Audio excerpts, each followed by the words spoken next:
Good morning, children. Can you say the name of these animals? Shark, whale, crab, turtle, frog, crocodile, penguin, and seal. Name the animals that can live both land and water. Crab, turtle, frog, crocodile, penguin, and seal. Which is the biggest water animal? Whale is the biggest water animal. Who is the good predator in the ocean?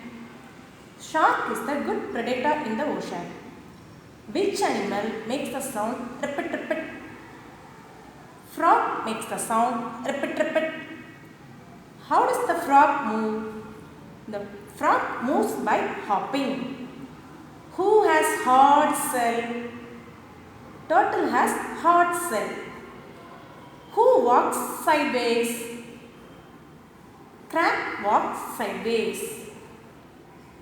Which bird loves to live near the snow? Penguin loves to live near the snow. Which is the flightless bird? Penguin is the flightless bird. How does the seal move?